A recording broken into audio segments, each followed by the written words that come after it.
Hey everybody, welcome back to Suck Less Saturday. It's Neil out here on the Widener Ranch shooting some videos, working on my game, trying to get my draw cleaned up and worked over. I've changed some stuff from a class that I recently took with Brian Hill, and I'm just trying to really implement that.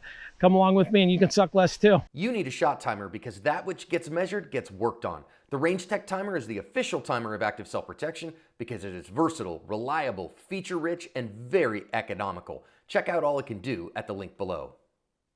All right, so over the last few weeks, we've really worked on putting together a bunch of different things. We did a bunch of micro drills in, clearing the cover garment, drawing up and support hand, and really focusing on that support hand as we drive out to help give us a more consistent sight and seeing the dot drop in. And I've worked on it a bit since that class, and I really feel like this is big for me. This has added a significant portion for me. But today what I want to work on is some speed. At the end of the day, I like to shoot fast. Who doesn't like to shoot fast? That's a Ricky Bobby thing, right? So what I really want to work on is I want to work on us actually getting out and going kind of quick. So during your range trip this week to Suck Less, what I want you to focus on is let your hands move. You've done all of this work in your dry fire. I'm assuming that you have, but if you've done all that work, then now it's time to let your hands move. There's the saying that, you can't miss fast enough to win a gunfight, which I think there's some nuance there that maybe you could, but that's an argument for another day.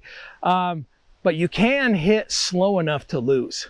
And, I saw some comments in one of the posts that we did not too long ago when Natalie was shooting some sub-second stuff, and guys were all about, you can't miss fast enough, all that stuff, and it all came up. And one of the guys talked about, he's like, you know what, if my .87 hits you in the side, and then my follow-up at 102 is cleaned up and hits you in the center of chest, and then I get two more in you at 1.5 by the time you've drawn and got one off, I've hit you 4 times. Probably going to win that gunfight, folks.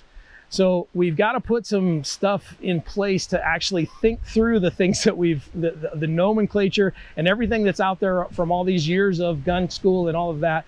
Really got to put some context behind some of that. Yes, I'm probably not going to do a sub-second draw and make a 40-yard shot or anything along those lines, and I know that's all the rage right now. Lots of people can make a 40-yard shot. Most people can, especially if we're braced and all of that kind of stuff. That's not an impossible task. It's really not. I haven't shot it just because I've shot it 40, 50 yards. I know I can make those hits, and I know most of you can too. I think that's a really cool thing. But really, what we're talking about in the self-defense world, a lot of the videos that we see, and we're doing our stuff based on the evidence that we've seen, but a lot of these videos are pretty much bad breath distance. There's a significant, not the distance that we expect, right? So we know of one 40-yard shot that stopped a shooter, and great, and thank the Lord that he was there and willing to and took the action and got the hits. That's all awesome. But that's one thing. But we see thousands and thousands and thousands and thousands of other interactions that are 7 yards and in, or 15 yards and in. And if you can't hit at 7, there's no way you're going to hit at 40. If you can't hit at 3, you're not going to hit at 15. So we've got to start somewhere. So follow the process. So today I'm going to work at 3 yards, and I'm just going to work on drawing fast. I didn't even bring a timer out here, so I know there's no timer in a gunfight. I'm just going to gauge it and feel how I feel and think about the process, not the result. The result is going to be the time and the hit, but I'm not even worried about that today. I'm really going to focus on the speed. So this is speed mode training, so we don't have to worry so much about the target. If you've ever been to a class before, sometimes those folks that are so focused on the target and that perfect hit, a lot of times I just go knock their target over and I'm like, just shoot the berm. Because in our heart, we all believe that we can get more accurate. Ask yourself that, right? Do you believe you can become more accurate with work? But very few people believe they can become faster. They think that that's just a DNA thing, and you're either gifted with speed or you're not. That's not completely true. Some people are, for sure, but a lot of people were not gifted with speed. I wasn't one of them. I worked at it. I found a process. I found out how to take out all of my inefficiencies. And yeah, I've got some quick hands, and that's neat. But if you don't believe you can be fast, you're right. and I'll prove it to you. Okay, just go out there and tell yourself you're not fast, and you won't be. But if you can believe it and follow the process and think through that, you will become much more quick with your shots. And here's what it's going to look like. So all I'm going to do is I'm just going to get in my starting position, and I'm just going to focus on the process, and I'm going to think through all of the things we did. But now I'm going to let my hands move, and I'm going to go fast. Now I'm going to go hot here. I've got a target right in front of me, and I'm just going to go as quick as I can. So at my leisure, so I'm not reacting to a beep or a visual signal or anything like that. I don't need that right now. That process is next time or down the road, a lesson or two. Here is just, let's go fast. So just get here. There you go. Everything that I needed to see, I saw. I got my hit where I wanted it to be. I mean, I'm a C. That was a Charlie hit over there, but I got what I wanted to see, and I got it pretty quick. That was a pretty quick draw, probably around a second. Let's see if I can go a little bit quicker and clean that up just a little bit. I need to come to the right, which means that I got to grip more. So I'm not focused. I wasn't as focused on this as I should be. When I'm speaking and I've got the verbal thing going on in my brain, sometimes all of this shuts off and things go away. So I'm going to be quiet here, and I'm going to focus and draw once.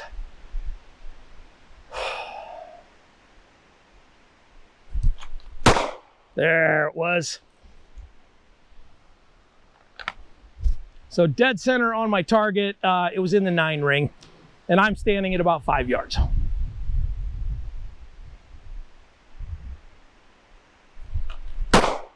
There we go.